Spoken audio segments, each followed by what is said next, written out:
Well, I can't put my mask on. The governor's not here, and if you want to take that damn mask off, take it off, okay? John Bell grew up 20 minutes up the road in the same parish I did, and our parish right now has more to worry about than COVID. It is a mess. How many of you have people living in Tangipahoa Parish? I have a mother, and she can't quit crying. She makes me cry, but I go pick her up. Did I mess you up? I go pick her up. I bought her a generator a few years ago. Now you're going to take years to get a generator, right? Thank God I did. So pray for those people in Livingston and Tangipahoa Parish. I don't know how we missed it, but we did in Baton Rouge. But they need a lot of help right now.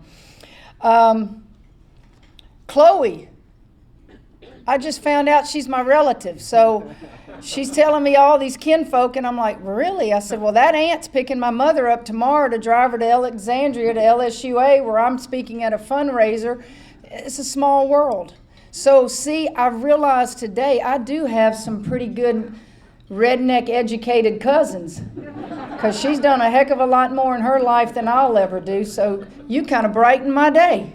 Most all my relatives have shown up with no teeth and everything else since I've been back in the state.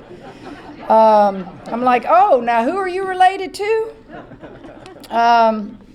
True story.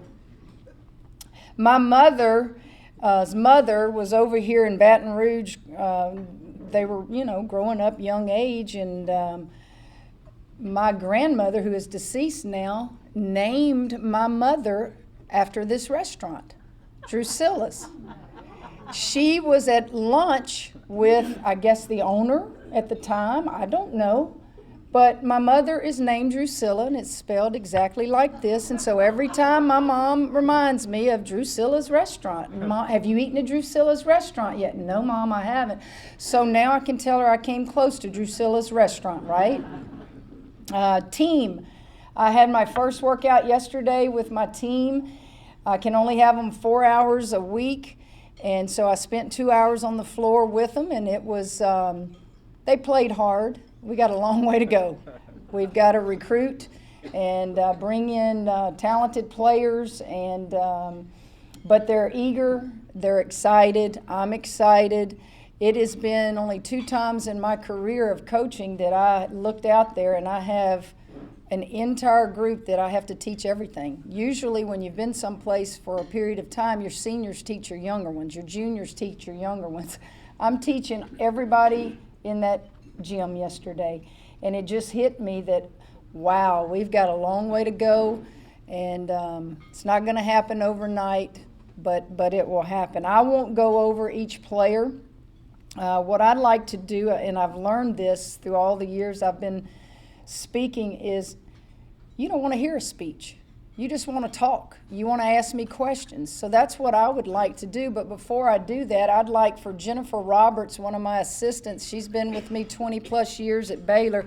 She's actually a Shreveport girl. She went to Evangel, and her dad's a retired fire chief from Shreveport, Bo Roberts. But Jen, she came, one, to drive me, driving Miss Daisy. And number 2, she has some applications there. So raise your hand. I'm going to put you on the spot. Preachers don't do this, but coaches do, all right? Raise your hand if you have a season ticket for women's basketball right now. Oh, hell, I need to get out of here. Okay? Raise your hand if you will buy a season ticket after today. Raise your hand if you prefer to go buy a season ticket for a team that's not going to win. Hell, I'm trying everything I can, okay? Guys, we need you to buy season tickets, okay? Even if you don't like the sport, even if you don't like LSU, okay? You live in this community, right? You live here somewhere in the surrounding area, okay? I need your help. If we're not winning, how do I sell a recruit to our program? I can't do it just by my accomplishments. I have to sell it by attendance. So it's very important, whether you ever come or not, that we can turn in those numbers to the NCAA and have attendance and go, wow, wait till they start winning. If they're selling that many season tickets now, when they start winning, I can only imagine how difficult it will be. So $50. You can get the cheapest, I think, ticket for $50. Now, I want to tell you, I'm not giving tickets away when we start winning. So just remember that. This is what I said at Baylor. You better get your ticket now, because when we start winning, you won't get them that cheap. They used to give out vouchers. Whoever screamed the loudest at a women's basketball game at Baylor got free pizza and free vouchers. I'm not doing that. I'm not doing that. Okay? So please, please buy a season ticket. Fast Break Club. Those of you who, need a tax write-off or just want to do something good, we have a Fast Break Club, and I will meet with them monthly. There will be more people at that luncheon than you have in this room right now. I promise you that, because they'll ask me every personal question imaginable. And it's a fun time, and those funds help what the budget doesn't cover on spur of the moment. I may need to take a charter flight somewhere, and that money helps us, and there's many levels that you can contribute. Okay, how many Baptists we got in here? Y'all in the minority down here, baby. How many Methodists we got? Watch this. How many Catholics do we have? I left Southeast Louisiana in 1980, and I went to North Louisiana. And it was predominantly, obviously, Catholic down here. But when I went to North Louisiana, you're at the Bible Belt up there, and so it was all Baptist, Methodist. And then I go to Baylor for 21 years. Well, it's a Baptist university. And so when the president hired me at Baylor, he was a preacher. And I went in and I met with him, with the athletic director, and great people. And to this day, they text me weekly. He's now the president at Houston Baptist. And I asked him, I said, are you Baptist or are you Mormon? Because you got about 10 kids. And he laughed. He thought that was funny. And I said, I have one question. I said, how much homework have you done on me? Well, we know that you're fiery and you're passionate and you're from South Louisiana. And I said, no, seriously, how much homework have you done on me? My point was this. I've never been at a private institution in my life. I grew up during integration. I was one of 10 white kids in Tangipahoa Parish that was bused to every public school over there. And I was uncomfortable, quite frankly, to go to a private school. And I talked to him about that, and I said, do you know all the bad things about me? Because you need to know that I cuss. Well, that's what he did. He just laughed. He thought that was the funniest thing. And I said, I will never embarrass your institution. I will never get on TV and drop any ugly words. I said, but if you sit close enough to my bench, you may hear an adjective that is real demonstrative. I said, sometimes you just got to talk that language to get their attention. So it's good to be back home. That language is an everyday occurrence down here. I feel like a Baptist preacher down here. So it's good. Do you know I would tell Thibodeau and Boudreaux jokes up there, and they would go, huh?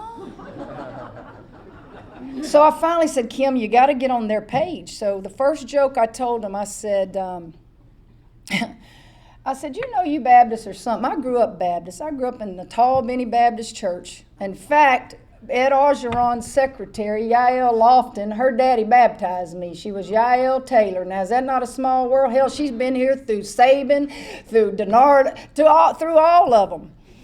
And I looked up and I said, oh, my God, this kid knows where I come from. And so I picked up the phone and I said, Yael, don't you ever tell my life story and where I come from. You understand that? Yes, ma'am. Yes, ma'am. So I told this joke, and I said, surely these guys will get this. And I think I offended half of them in there because they realized it was true. I said, you Baptists are funny. I said, you can have a drunk come in the back door of the church, and y'all would escort him out. I said, but boy, you let somebody come in that back door drunk with money, and y'all make them a damn deacon. And they're doing it. You're right, Coach. You're right. I said, so I left the Baptist church and decided I need to be in the middle. I need to be Methodist. I don't know why. I guess because, back then you could dance a little more. And, down here we like to dance. You could drink a little more. I said, but really the true reason I probably became a Methodist was I wanted to get married in that church in Ruston many years ago, and it was the prettiest church they had. So, guys, it's good to be home. It's good to be home. I can be me, not that I've never not been me, but I think it says something to you guys. Why would she leave a dynasty after 21 years? Those people took care of me and my family. They took care of me. Financially, they took care of me. And they loved me, and I loved them in return. I could not tell them when I left why I was leaving other than it felt right and I needed to go home. Not go home to take care of a mother, not to go home because you got a sick mother, not to go home because your children are here. I left a daughter there that was on my staff.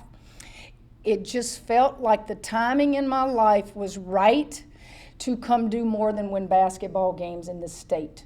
Not because I'm an LSU graduate. Hell, I left here many years ago and went to North Louisiana to play. So it wasn't any of that. I cannot tell you anything other than I've always gone with my gut, and it was a calling for me to come back home and to give all of us something to be proud of. Even if we never win a game, my presence, my whatever it is in the community, and I'm not going to ever get into politics. You can forget that. I didn't come home to do that either. It was just time to come back home. So with that being said, you guys asked me some questions. Be careful. You may not want to hear the answer, but I'll give it to you straight. And nothing's off limits. So with that, somebody asked, yes, sir. How's the baseball player doing? Kramer's good. My son Kramer, those of you who don't know, played at LSU, and they played Florida for that national championship, and he was drafted by the Cardinals. He actually is having a really, really good AAA season.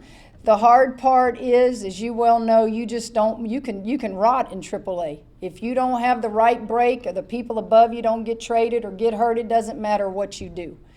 And that's a little frustrating for him because they also stopped going, they had a 40 man, now it's 28, but he's doing all he can to someday step on that major league field. And my deal is if it's not with the Cardinals, tell your agent to get you traded to the sorriest team out there.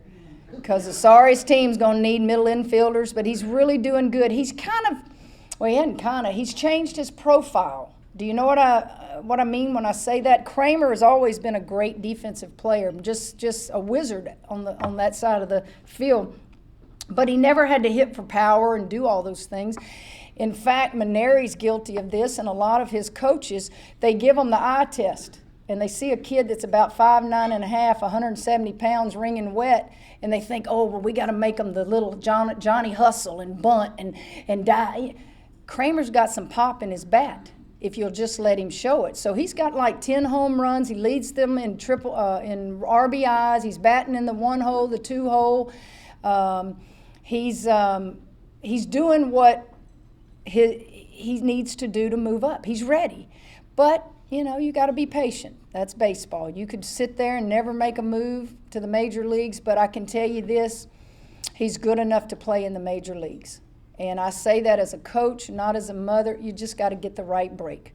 A great example of that is Austin Nola. He sat in minor league AAA forever. His agent finally got him with the right organization. Switched positions, but it'll happen for him. I just don't know with what team, but thank you for asking.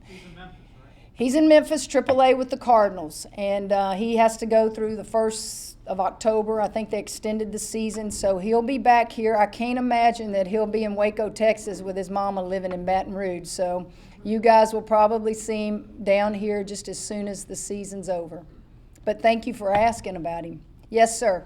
Coach, are you bringing back any of the great Lady Tigers to help, and is Shaq helping in any way? Shaq, I met Shaq. I don't know that I ever met Shaq until the Naismith Hall of Fame. And he and Barkley, all the big dogs were there, and I went up and just kind of rubbed his head, and I think one of his daughters was at LSU a year or two ago. I'm not sure where she is now. He does have a daughter that is a prospect that's a junior in California. So I don't know financially. I can't tell you that he's said, hey, here's my checkbook. He hasn't done anything like that. Former players on the women's side, obviously, I've reached out to as many as I can, just a phone call. I stopped on I-55 2 weeks after I got the job. I was actually going to see Kramer in Memphis, driving back to Baton Rouge. And for those of you who are old Lady Tiger fans or Tiger fans, Cornelia Gayden lives right there at the state line in Summit, Mississippi. And so I pick up the phone and call her. She goes, "Where are you?" And I said, "Well, I'm coming down almost to Macomb." And she said, "Coach, please stop and see me." So I pull off on the side of the highway and give her a hug. Sylvia Fowles obviously just won another Olympic gold medal. And, of course, Simone. Tamika's been by several, and so many of them. You know, they're excited. They're hungry. You know, they're proud. They remember what the program was like, and they want it to come back. And so we're going to do everything we can to recruit. We're going to do everything we can to compete. It may not be reflective this first year or two in wins and losses, but if I can leave a floor and feel like, I made them sweat a little bit, then that's progress. That's progress. Yes, sir. Coach, we've seen Coach K retire in a year. Roy Williams about to retire in a year. My feeling it's because of the transfer portal. Can you tell me how, from your early days at Baylor to now, the recruiting has changed to where it wasn't recruits before, high school recruits, now it's the transfer portal. Can you tell me how you've changed your ways? Well, the NIL has changed a lot of things. Do all of you know the NIL, kept up with it? That's basically name, image, and likeness. These kids can go, they can come in here and say, Drusilla's write me whatever, and I can make more money doing that than, my scholarship. So many rules have changed things. The transfer portal now, guys, is basically like free agency in baseball. Coaches wake up now and they get on their computers and they go, they entered the portal. Okay, who are they pissed at? The coach, the girlfriend, whatever. Or they may not even be pissed. They just ready to go back home, and that's what they do. They enter their name in a portal. That can devastate you as a coach. You work years to recruit a kid. And bam, like that, they control you. They can just take you from a top 25 team to nothing. And it's a helpless feeling because you're only limited in numbers of scholarships you can give. In basketball, it's 15. So I can't go have 2-3 backups at 5 positions on the floor. You invest a lot into these young people. So that is a lot of why coaches get out of the business. Society has changed. Society has changed. And it's all because of those damn cell phones and social media. Okay? I don't let them come into the arena with a cell phone. They got to keep those phones in their car. You know why? Just like this and this right here. You can take one little excerpt of what I say today and you can blow it up to be whatever you want it to be. But those of you who are here today, you understand the message. And that's what happens. And those are the things that run you out of the business. If it was just about X's and O's, people would die on the sidelines. But it's not about that anymore. Used to, when I got in the business, I was assistant at Louisiana Tech for 15 years. So I was up there 19 years of my life. The thing that I always learned was paperwork. I didn't want to do paperwork back in the day before computers. So I made sure when I took the Baylor job, I hired somebody and that's all his job was. I didn't want to worry about a budget and I didn't want to do paperwork. Well, now that's low on the totem pole. You got to hire assistants to do graphics every day. You got to hire assistants to get on that transfer portal every day. They got to know the NIL stuff. It's just too much. And what I want to focus on is recruiting and coaching. And then you come and bring to me what I need to know discipline-wise. I'm not afraid to discipline kids. I think that is a big part of a mistake that coaches make is for those who have never won a championship, they're the most guilty. They will look the other way and shove stuff under a rug instead of discipline a kid. Not me. I'll lose a ball game before I ever put something under the rug. And that's just how I've always approached it. Now, I'm fair. I understand things have changed. I'm fair. But I know how to win. You don't win without talent. You have to have talent. And then that talent has to buy into what you're saying. I was blessed and I took this job, y'all. All my coaches came with me. Now think about that. All of them came with me. Except for my associate head coach. He's a 68-year-old guy who had his family there, his grandchildren there. He wanted the job at Baylor when I left, and I told him a 68-year-old white man is not getting that job. That's what I told him. I said, so you need to come to Baton Rouge with me. If you don't want to come, he didn't get the job, okay? My daughter didn't come. She just had her second child, and it's too much. She needs to be a mom right now. She's married. Her husband has a wonderful job in development, and she's missing it every day. Every day. Because I'm going to tell you, for those of you who don't know, being a mother and a stay-at-home mother is tough. Do you hear me? It is tough, particularly when you have a master's degree, you've worked all your life, you've been around basketball, you've been around sports. Now all of a sudden her little world is 2 kids that are about to drive her plumb batty. Okay? But she'll figure it out. Good question. Yes, ma'am. Coach, I'm a very avid women's basketball fan. We have lost a lot of fans over the last couple of years. How do you get them back? You've lost a lot of fans because you hadn't been winning, for one thing. Okay, winning solves a lot of problems. But when I went to Baylor 21 years ago, that team had won 7 games prior to us getting there. So how did I sell tickets? By doing exactly what I'm doing here. I was in the community. I'll see you and go, did you get your ticket yet? You promised me you'd get your ticket yesterday. I bugged the hell out of people, okay?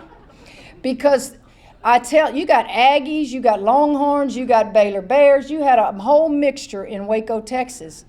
And I had Longhorns buying tickets, Aggies buying tickets, because I told them, this is your community, people. You don't have to cheer for us when we play those Longhorns and Aggies. But by God, you live here, you work here, and it just became, Kim was such a big part of the community here, and I got to know people. Well, I don't have to start from scratch here. My God, I'm related to just about everybody that I turn, you know. Oh, I saw you when you were in high school. You beat my granddaughter. Buy your tickets.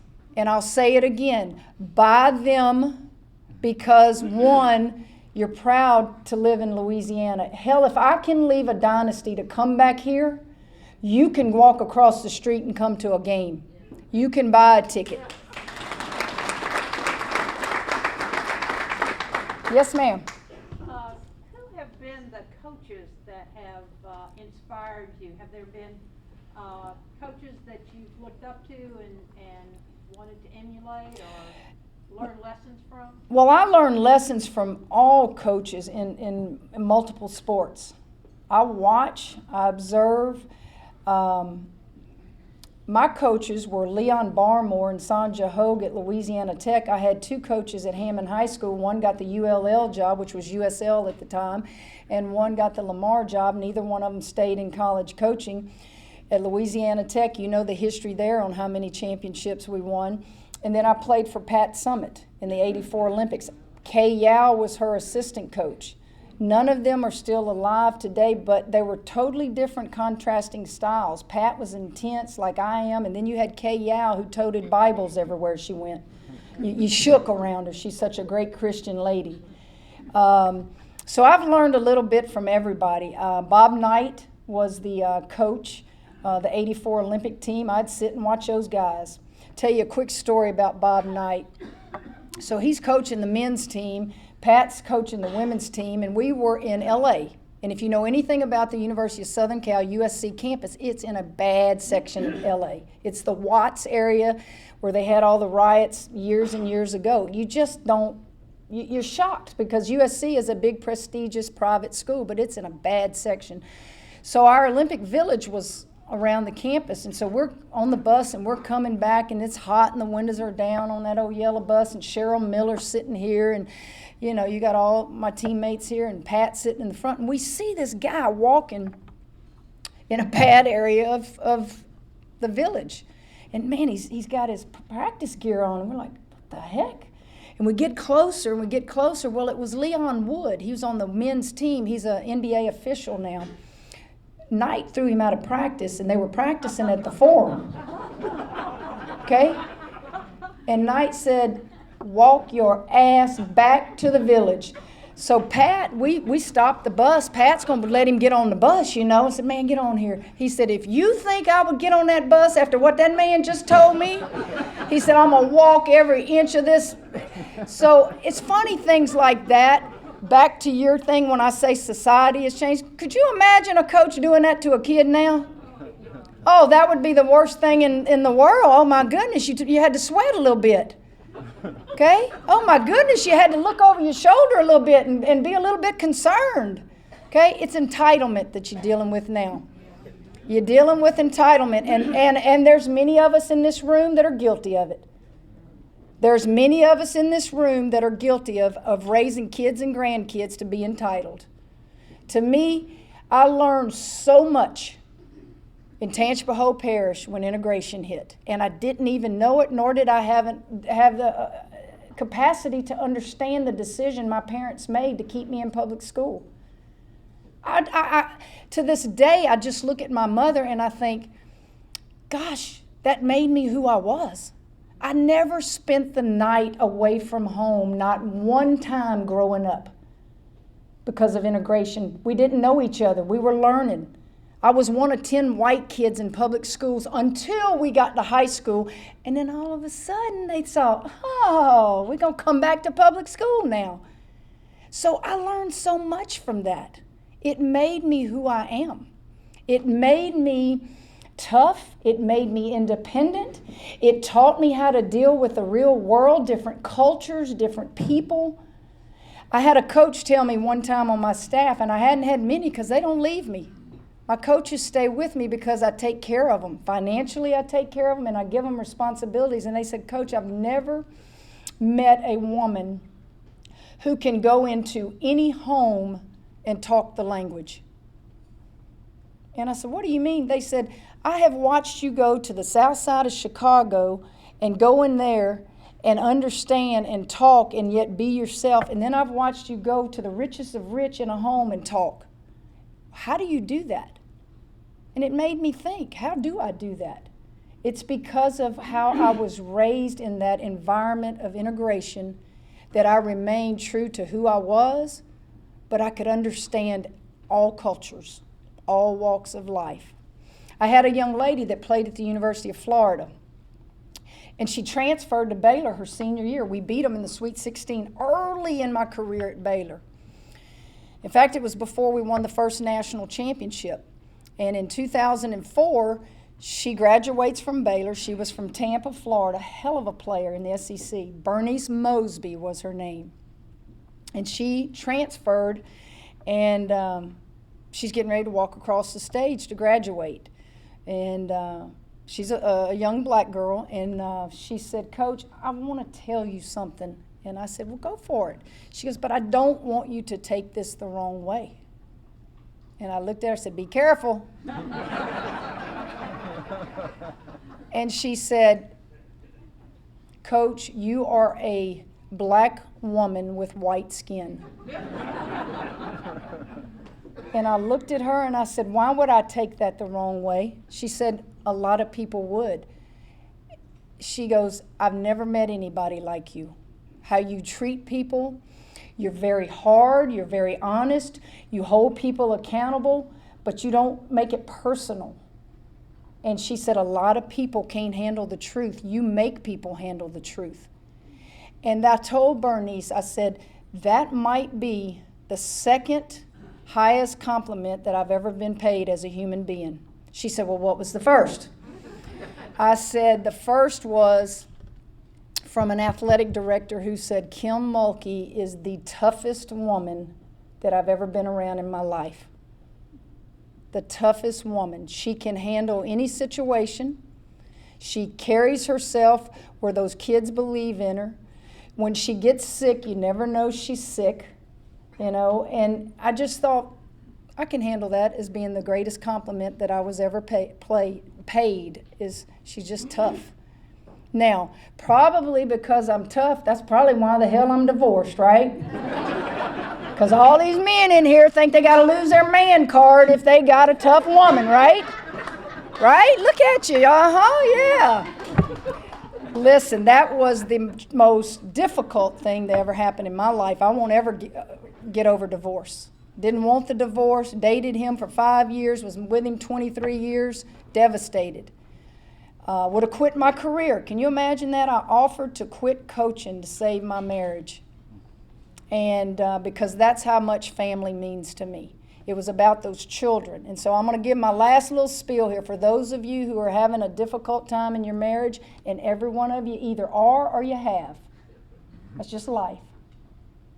And you got kids involved. You better put your selfish ass to the side, okay, and what you need, and think about those kids. Unless it's abuse. Unless there's abuse involved, quit thinking, oh, we're just tired of each other. We grew apart. It never heals in a child's heart. I promise you that. And I spent many a day getting those kids therapy, making them have a relationship with their dad. And for what? For what? Because there's a period in your little married life where you just kind of get selfish and you just kind of do all that. Trust me, there's a reason you take vows. There's a reason those vows have the words in it that they do. And if I can just reach one of you to think about your children, I promise you it'll be worth it, because they learn from us. They learn from us.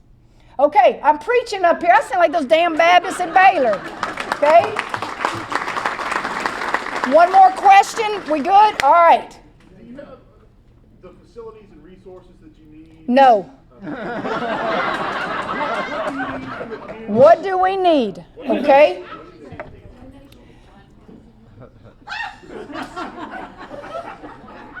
I took this job after a 10-minute conversation with Scott Woodward.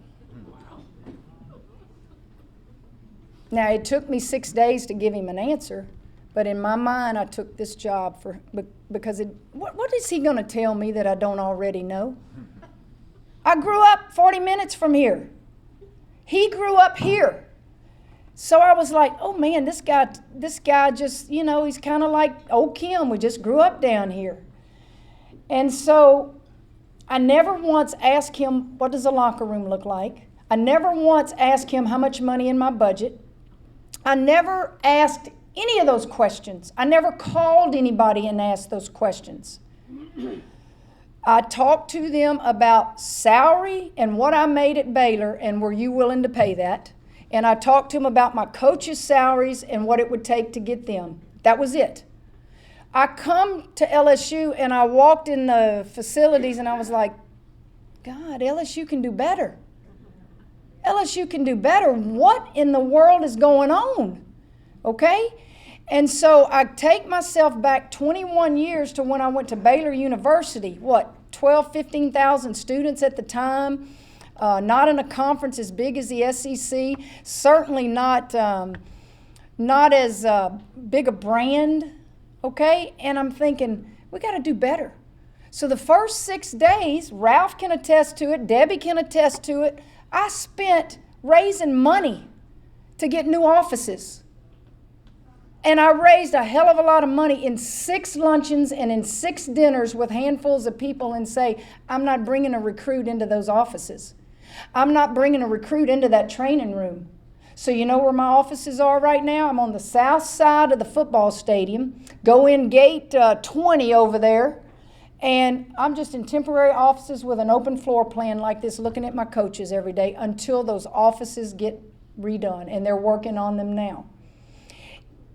I don't have the answers as to why, but I have a lot of ideas as to how you can clean it up and make it better. But it's got to be better. I did the same thing at Baylor. I raised $750,000 real quick to get a locker room that we could bring recruits to.